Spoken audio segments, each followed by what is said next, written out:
Welcome to First Mover, your first global look at today's action in the Bitcoin, blockchain, and digital asset space. I'm your host, Christine Lee. Joining me is my co-host, CoinDesk Managing Editor of Global Capital Markets, Lawrence Lewitton, as well as Managing Director of International Content, Emily Parker. Good morning, Emily and Lawrence. Happy Monday. Happy Monday for you, but probably not for a lot of other people. Oh no, taking a look at the markets. Let's take a look at Bitcoin right now. The CoinDesk Bitcoin price XVX index is now down about 5% over the past 24 hours, trading at $45,708. And the CoinDesk Ether price ETX index is at 3,778. ETH retreating almost 4% over the past 24 hours. And the new DFX, CoinDesk's DeFi index, is getting trounced about 4.6%. Trading at 384 points. The most reliable reference prices for institutions since 2014 are now published under the CoinDesk brand, trusted globally as the leader in crypto news, events, and data. So yes, Lawrence, it looks like the markets look pretty frightened off by the monetary stimulus tapering, rate hikes by central banks around the world. Is that what you're seeing? Well, around the world except China, right? Because China just lowered rates. They're having a bit of a crisis when it comes to their real estate commercial paper market. Well, how does that affect crypto? I don't know. You tell me, Paolo. And this is kind of an issue right now. And we, remember a lot of crypto trading does come out of Asia, including China, which it's not supposed to, but so be it. It doesn't seem those rate cuts are really stimulating things over there just yet. No, it's not. And they have a lot of issues to contend with. And you might have a lot of investors who are, just wanting to hold cash at the moment compared to crypto, just take some risk off the table. And it's not, you would think that with that. Plus, you also have in the U.S., you had the big stimulus bill from President Biden fall by the wayside when Senator Joe Manchin said, no, I'm not going to vote for this. And that means a couple of $1 trillion not going to be sloshing around the economy as planned. So the inflation worry is maybe not there for those who really think macroeconomics have an effect on crypto, which probably doesn't. But if that's your narrative, so it looks like really the money spouts are being shut for the time being. But I am seeing bullish flows hit Ether options paradigm, saying that they have over 30,000 ETH contracts at call options open at about 4,200 to 4,400. Emily, what are you looking at? I think as we go into the end of the year, everybody is talking about kind of these big end of year trends. And, it kind of depends on what perspective you're looking at. If you're looking at Bitcoin's increase year to date, we're still in a pretty good place.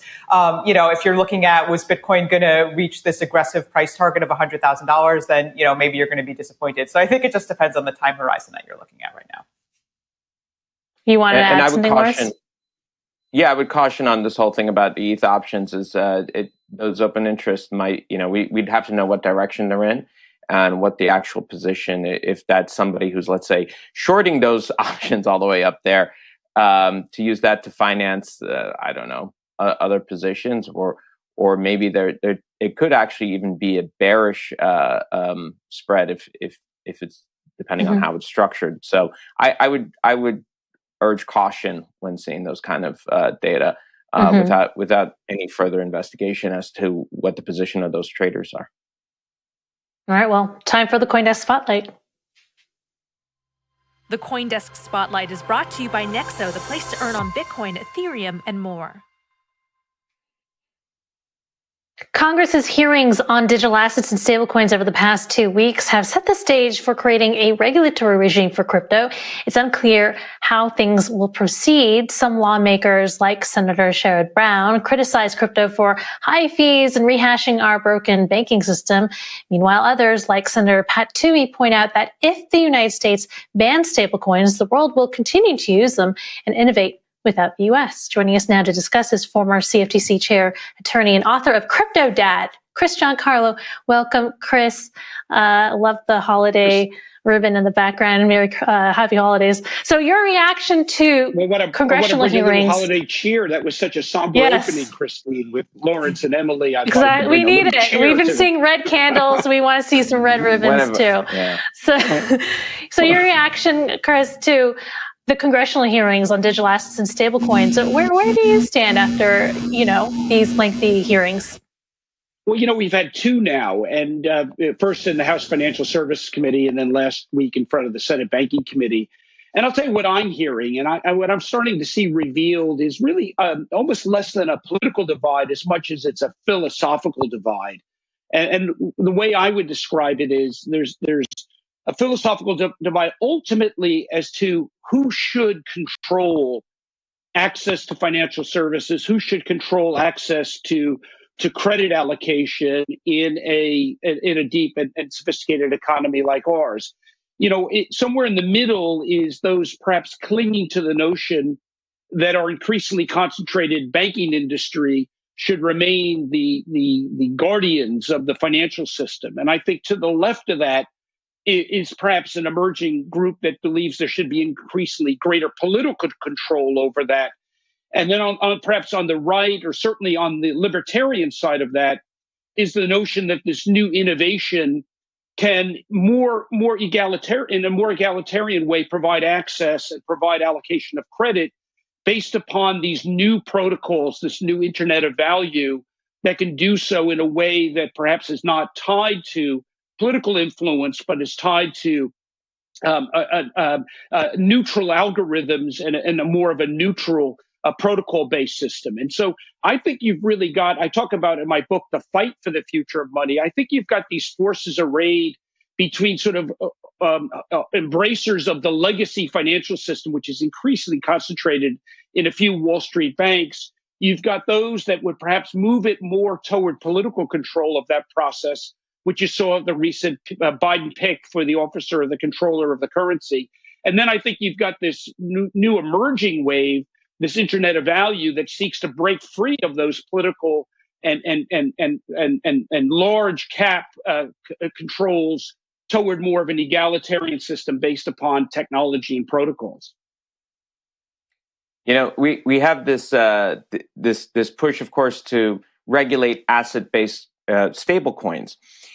What would happen if that's the case? Would we see the rise of algorithmic stablecoins even more so and take a larger market share? And would that be actually a bigger threat to the overall stability, both of the cryptocurrency ecosystem and over the overall economy, if algorithmic stablecoins come to the fore and take the place of these asset-based stablecoins? How should they be looked at, and should they be regulated as well?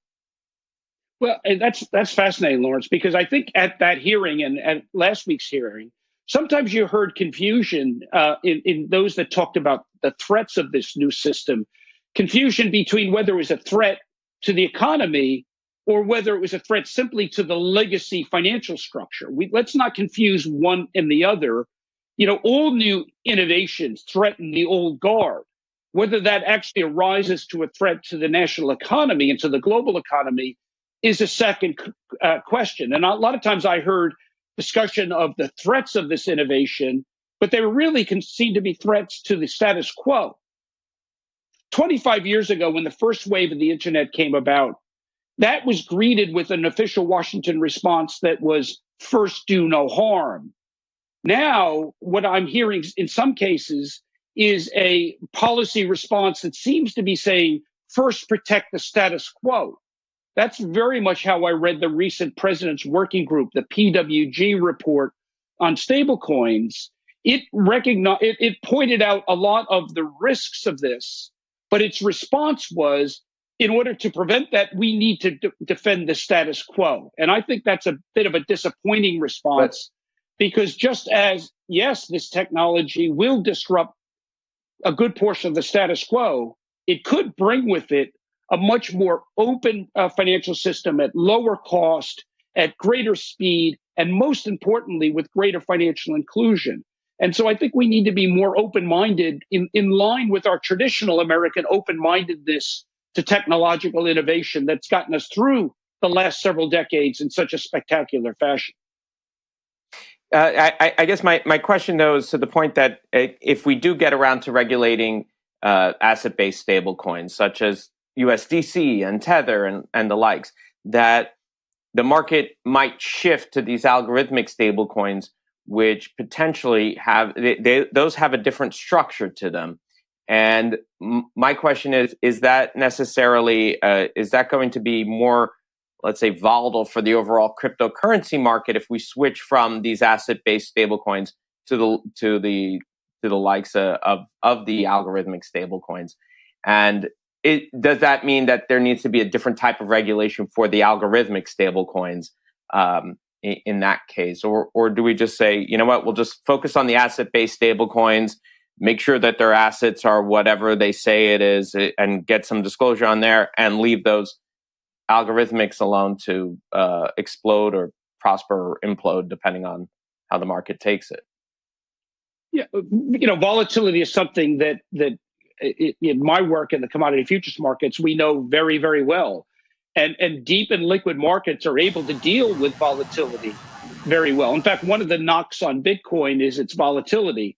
And yet you only need to look at the oil markets that were 2 years ago trading at zero or below and are now approaching $80 a barrel to see that we deal with volatility all the time in our markets, and we're able to manage our way through that. So I don't view volatility as of and by itself a basis for suppressing new innovation.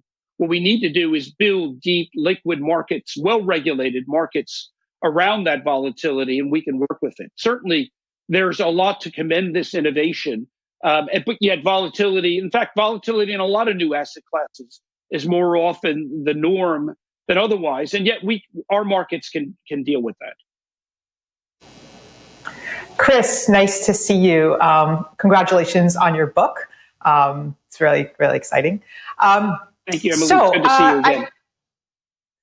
I've had the impression I've had the pleasure of hearing you talk about your book a couple times at public events. And, your characterization of this current SEC is as one that's kind of more enforcement oriented and potentially more repressive than SECs of the past. And please correct me if I'm wrong, if that's not your impression, but I'd love to hear you, share those insights with the wider group. Do you think that the current SEC under Gary Gensler is actually tougher or stricter than the SECs of the past? Well, the phrase I would use is actually regressive. We've got a new innovation that has brought more people into the financial markets with a great deal of enthusiasm and excitement, more so than Wall Street has seen in generations. And yet, the SEC's approach to investor protection is basically to limit market access for the most those innovations with the greatest potential, to limit access to accredited investors, basically wealthy or sophisticated people. I think the math is about 13 million out of 300 million Americans qualify as accredited investors. I mean, that's a tiny sliver, a tiny slice of the American populace that the SEC will allow to access some of the most exciting innovations. I mean, that's a type of a paternalistic investor protection mandate, or at least as interpreted by the SEC. And its approach to enforcement is what some people call regulation by enforcement. That is, that there's no way of knowing how a new crypto might qualify as being subject to the SEC and its investor protection regime, other than at the force of an enforcement action by the SEC. And so I would really characterize the SEC's current approach as unfortunately quite regressive at a time when we've got a new innovation that is bringing more people into financial inclusion.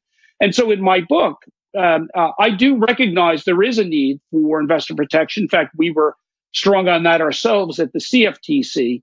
But I think it needs to be done in a way where the SEC itself is innovating. And I think it certainly needs to innovate its approach to investor protection to accommodate more of American citizenry into the financial system, and not, in a sense, restricted only to the wealthiest and most sophisticated investors. So, Chris, thank you for that clear summary. So just to put this in perspective for our audience, I mean, would you say that SEC Chair Gary Gensler, current SEC Chair, is actually more enforcement oriented or cracking down more on crypto than his predecessor, SEC Chair Jay Clayton? I think this is an interesting distinction because Jay Clayton was not known as being particularly friendly to crypto, right? And when Gary Gensler came in, there were sort of high hopes that, okay, he has a deeper understanding of crypto. This might be sort of a new era. Would you say that Gary Gensler is actually kind of tougher on crypto than his predecessor, Jay Clayton? Indeed. I mean, I think it's unquestionable. Certainly, the aggressiveness under the SEC right now toward crypto is perhaps unprecedented. And I think it goes back to that philosophical divide that I talked about to begin with. I think that Chair Gensler talks about no innovation outside the regulatory envelope will long survive. I think that's on its face, it's a sensible approach. The problem with that is what form of regulation? There's many types of regulation. There's regulation that's inappropriate for a given innovation, and then there's regulation that is appropriate. So the question really is not whether there should be a regulatory regime for crypto. Of course there should be, as there is for all of our financial service activities. The question is it one that's appropriate? Is it one that's well calibrated? Is it one that's well designed? I often push back against the notion that somehow quantity of regulation is a objective. Of course not. It's quality of regulation. The regulation must be fit for purpose. It must be suitable. And what we don't yet have is what is the appropriate form of regulation. And we don't have the SEC putting forward, I think, really appropriate ideas for it, innovative ideas that actually broaden financial access and financial inclusion, and that interpret investor protection as not just applying to the wealthiest in our society, but to all members of our society. That's the type of regulation we've got to get to. It's interesting you say that because the President's Working Group has called for comprehensive oversight on stablecoins. They have a 26-page report, and they have numerous policy proposals.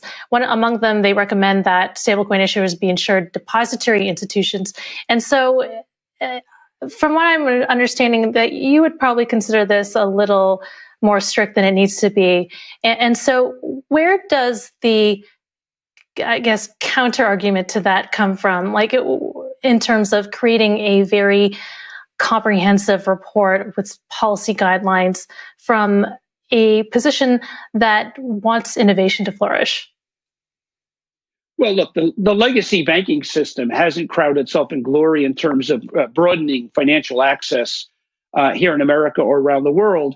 And yet the President's Working Group would restrict stablecoin issuance to the legacy banking system at a time when the control of the currency is not issuing an enormous amount of new banking licenses. So I thought Senator Toomey's remarks on this, I think, were well taken. We need to look at this innovation not as something that needs to be repressed or limited to legacy financial institution players. And quite frankly, our legacy financial institution is increasingly concentrated in a small number of Wall Street banks. I think what we need to do is see this innovation as something that could open our financial system to greater access. And so we need to find a way.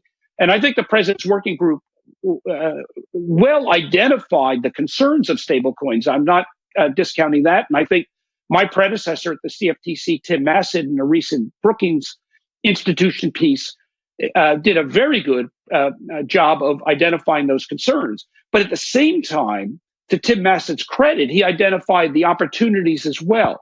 My disappointment with the President's Working Group report was it was strong on all the downside. It really didn't identify much of the upside or how to realize the upside. It was very much a glass is half empty approach as opposed to a glass being half full. So, I do want to ask you about the difference or what you think would be better ultimately, stablecoin, an economy that's based on stablecoins or an economy that's based on a digital dollar / CBDC. But before we do, about Chairman Gensler, what do you think is holding him back from approving a spot ETF? You know, they approved the futures ETF, and everyone says, well, you know, it's time for us to get to a spot ETF. What do you think his concerns are there, and is it justified? Well, it is. There are legitimate concerns there. As you know, they have green-lighted a ETF based upon the CFTC's regulated market for Bitcoin futures, and that's a market that we started 4 years ago. It works very well. It's well policed. It's well regulated. It's deep. It's liquid, and it's transparent. However, the marketplace has shown a demonstrable need or demonstrable demand for an ETF based upon the cash Bitcoin market. And the reason why I say it's demonstrable is because a number of jurisdictions, Canada and several in Europe, have launched ETFs on the spot market that have drawn great demand. So clearly there's demand. I think the application process here has an 8 or 9 year history at the SEC, and the SEC to date hasn't granted it. Now, I do understand the complications in doing that. The question is, which spot market, U.S. or overseas, will it be based upon? What will be the guardrails? What would be the protections against fraud and manipulation? I think there's a lot to be worked through there. But on this, at the same time, I think the SEC has to be sensitive to demand. And if market participants are able to invest in a basket of cryptos, then I think that provides a degree of protection for them in terms of portfolio balancing. So the real question, again, I keep coming back to this, it comes down to control. Do we have an economic philosophy that says people should be allowed to invest where they wish to invest with an appropriate degree of regulation, but at the same time, does regulation spill over to a type of paternalism that says you're not rich enough to invest in this? You're not sophisticated enough, so we're going to prohibit it to you. And that seems to be the approach to investor protection that's currently emphasized at the SEC. And I think that goes against the grain both of American society, but more importantly, it goes against the grain of this whole new generational interest in crypto, which is giving them access to financial products and services that they've been traditionally excluded from. So would the digital dollar be, along those lines, would digital dollar be better than a stablecoin economy? Which do you think is the So Lawrence, I launched the Digital Dollar Project not to advocate for a digital dollar in exclusion to non-sovereign forms of money and payment system, but because we believe that ultimately the United States, along with most of the world's central banks, will eventually adopt a form of central bank digital currency for a whole range of reasons that I describe in my book. I think it's inevitable. And therefore, we wanted to make sure that the concerns of the private sector were incorporated into what eventually comes out of the Federal Reserve. If, and I believe it's a case of when, the Federal Reserve launches a digital dollar, and I could be wrong, but if and when it does, we wanted to make sure there's a body of work there expressing concerns of the private sector. I say in my book, and I say this with great respect to the Federal Reserve, that money is too important to be left to the central bankers. In a free society, free people must have something to say, and especially about issues of privacy and economic liberty. And so we at the Digital Dollar Project have been exploring this. We published white papers. We recently put together a set of privacy principles. And very soon we'll be announcing a number of pilot projects in this area. Chris, a lot of great points you raised, a lot to think about. Thank you so much for joining us. Appreciate your insights and happy holidays. That was former CFTC chair and author of CryptoDad, Chris Giancarlo. Coming up, checking in on Asia and a crypto markets update with asset manager with strategic funds.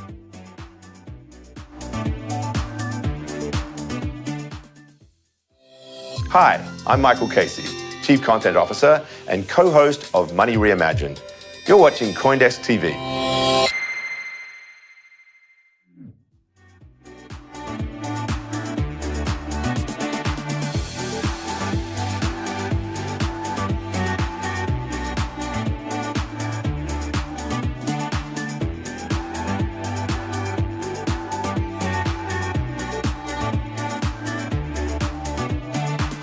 The Crypto Markets Update is presented by Grayscale, the world's largest digital currency asset manager.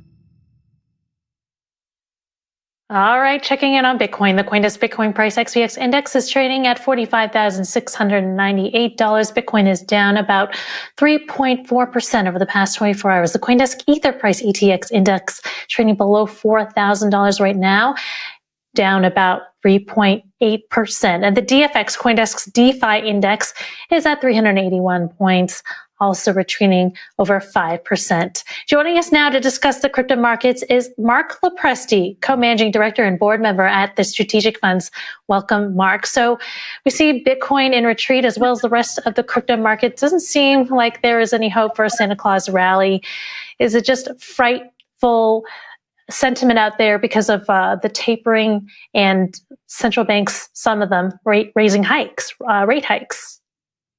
Well, we certainly have a banquet of FUD, unfortunately, to look at this morning. And I probably should have worn a green handkerchief instead of a red one because maybe directionally that might help where Bitcoin's headed. But look, there's no doubt between the SEC's denial of 2 more ETFs last week, some things happening in Europe with the UK cracking down on advertising of crypto on social media platforms.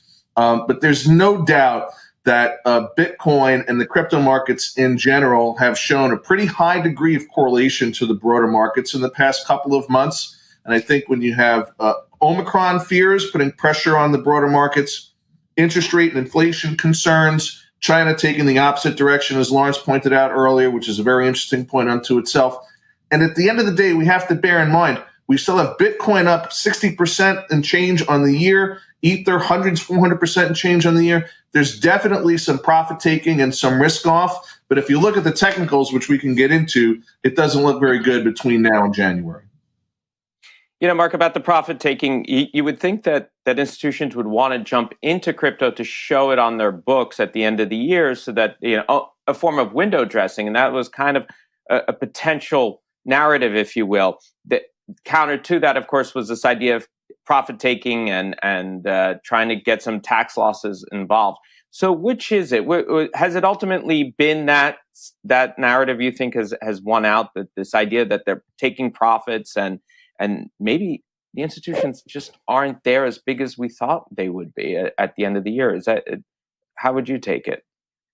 Yeah, I think it's more profit taking. We haven't seen, as I think you and I talked about a few weeks ago on the show, we haven't necessarily seen patterns like end of year window dressing that we see with equity funds necessarily, creep into crypto asset managers. It's not something we do, of course. But I think it is profit taking. And I think it's risk off in general, right? You hear a lot in the equity market side when you have this type of interest rate environment and this, Omicron wave, which is something is undoubtedly impacting all markets across the globe.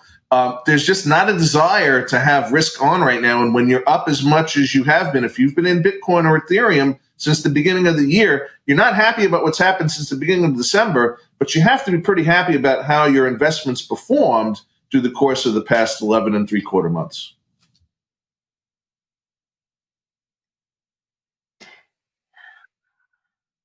Oh, you're on mute. So I just want to return to this Sure. point that you mentioned about the correlation with the broader market. There's kind of this myth among some in the cryptocurrency world that Bitcoin is supposed to act as a safe haven, right? It's supposed to act as a safe haven from the turmoil of the broader market. So is that true? I mean, or is this an aberration? Or as we go into 2022 and we're going to see more fears of COVID and more kind of these kind of shocks to the larger market, can we still hold on to this idea that Bitcoin can perform as a safe haven asset? So I think that's a great question, Emily. And the answer is that narrative, in our opinion, is eroding. We saw that erosion occur this year. We think we're going to see it continue in 2022. That's not necessarily a bad thing because that's an indication of the maturation of an asset, right? A lot of things that we saw in crypto, Bitcoin in particular, that caused the catalyst of the increase in the price of the asset were those signs of a maturing asset class. Increased institutional adoption, increased correlation with other more traditional, TradFi assets. So is it an aberration? Maybe not, but it's definitely a narrative that we see eroding and going to continue to erode into 22. So 22 comes along. Where are we going to be? How do you think things are going to play out after the new year? Well, so I think we're going to trade in this sort of painful sideways range between now and the end of the year. We're looking very carefully at technicals, the 50-day simple moving average at 44,778. We are dangerously close to that right now. If we drop below that 50-day SMA, we think we could see another 3 to 4, maybe 4.5% shaved off Bitcoin's price between now and Christmas. Looking at a 53,000 bull resistance level. If we can get there, we can get above that 50, closer to the 20-day SMA. We could see a little bit of positivity, but I don't think anything material or drastic is going to happen between now and the end of the year. Once we break out of this pattern, once we get our arms around Omicron, we digest a little bit more of this interest rate information, and then we're going to see continued upside trending. Look, we always say this, assets gather value through their scarcity. Ain't making any more Bitcoin. We continue to be bullish on the asset, and we think 2022 is going to reward those that hold on right now. All right, Mark, thanks for your analysis. That was Marc Lopresti at Strategic Funds. Coming up, Global Policy and Regulation Update with CoinDesk Managing Editor Nick Day. When we say we want to reimagine money, it turns out we're going to the heart of the matter. Imagination has always been a key part of what money is. Imagination, in the form of cultural creativity, is also something that the cryptocurrency community has in spades. And to the outsider, that can be a reason to dismiss it as frivolous, as something built on nothing. To dismiss it for these reasons, though, is to ignore that all money is imagined.